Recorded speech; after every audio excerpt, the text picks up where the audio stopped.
Good morning po. Ito ngayon may recipe tayong bago. Siguro kung ito nakikita nyo sa mga nakaka-relay nito is ito yung sinasabi nilang kulitis. So i-mix natin sa munggo ito. Pero bago ang lahat, ayan po, tatanggalan muna natin siya ng tinik. Ayan, puro gulay po muna tayo kasama itong malunggay. Po siya, medyo mahirap tanggalan ng tinik.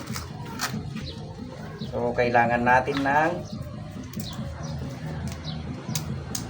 pangtanggal, dahil pagka hindi ka nag-ingat,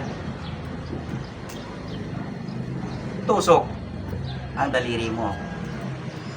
Ayan po.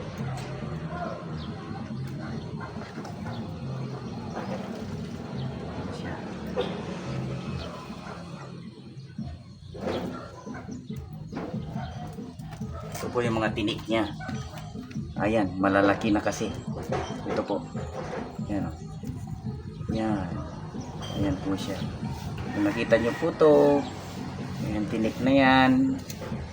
Ay pag hindi natin naingatan, matutusok. So hindi rin pwedeng kainin na may ganitong tinik.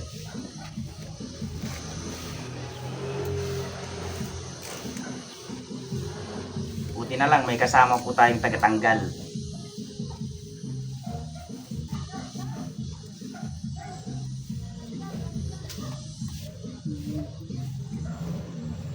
Yan ang mabuti.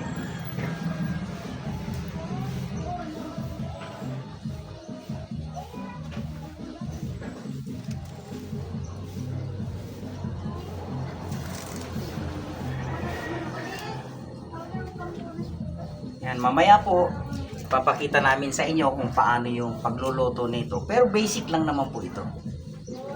Hindi naman po siya yung kahirapan na lutuin, dahil pag sa Pilipino talaga, alam na nila yung ganitong luto. Naiba lang, yung iba kasi nito, hindi nila alam na kainin itong kulitis na to. Sa ano lang po to, sa mga mahihirap lang to.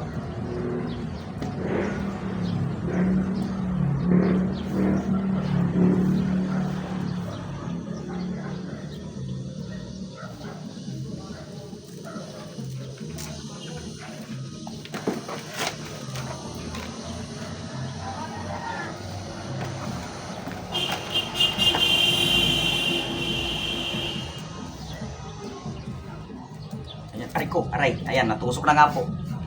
Sinasabi ko eh. Masakit. Ayan. Kunting-kunti na lang. At puro tusok na tayo. Ayan.